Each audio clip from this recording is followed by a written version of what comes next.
I'm brining my turkey. So I have 2 turkey breasts that I'm doing. I do the bone-in breast. And I love these buckets because I don't need to use my refrigerator, which means I don't have to find the space for 2 turkeys. Over here I have a gallon of water boiling for each.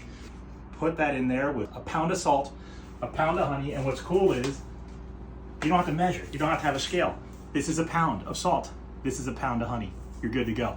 That's how you do the brining without having any fridge fix. So I already put the pound of salt in. I love using these bottles instead of having to use a scale. And now on top of that salt is the pound of honey. You don't have to use a liner. You could go straight into the bucket, but I just find this to be a less messy way to do it. Okay, the water's boiling. Pouring this in. You know, I didn't think about whether it's safe to put this in the brining bag, but these are oven safe bags, so I'm sure it's okay. Let's dissolve. Put these in the fridge so they're nice and cold. It'll help bring the temperature down. Exactly a 7-pound bag of ice. Again, no measuring, no weighing.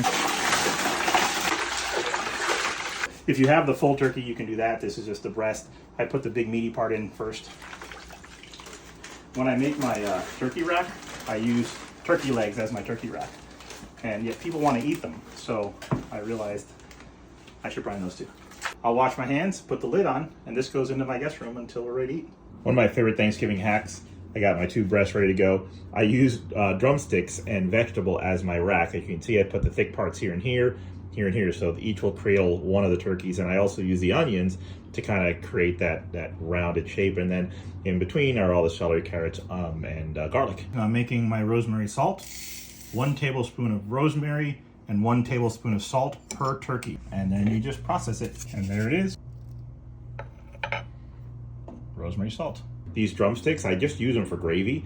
So I'm gonna preheat my oven to 500 degrees with these legs in them so they render even more of their liquid, because I don't actually plan to eat these. However, every year, guests are like, I want those, and they eat them, and they say they're great. So I've actually started brining them as well, and even though they get a little more hammered, they are dark meat, they can take a little more hammering. They're my gravy boosters and my rack. Here's turkey battle.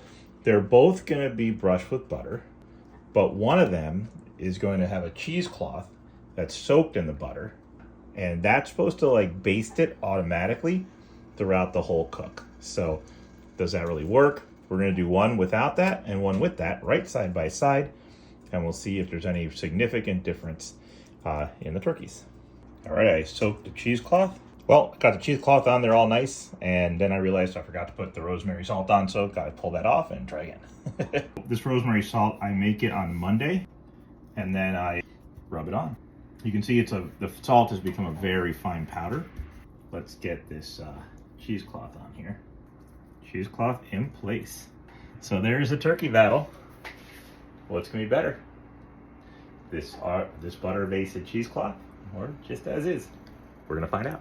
This pan has been in the oven at 500 degrees. You can kind of see the legs down there are already kind of browned. The remaining butter, you just drizzle over top.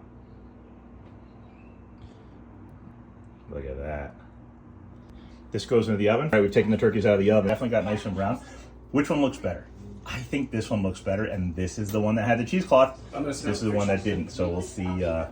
We'll see what they taste like. But optically, I like the one with the cheesecloth. So which turkey won? Well, people got to try both, and you can see there's blue and green toothpicks, so they could cast a vote into a private little box. And the blue picks were for the butter-basted turkey, and the winner was, pretty apparently, the butter-basted turkey.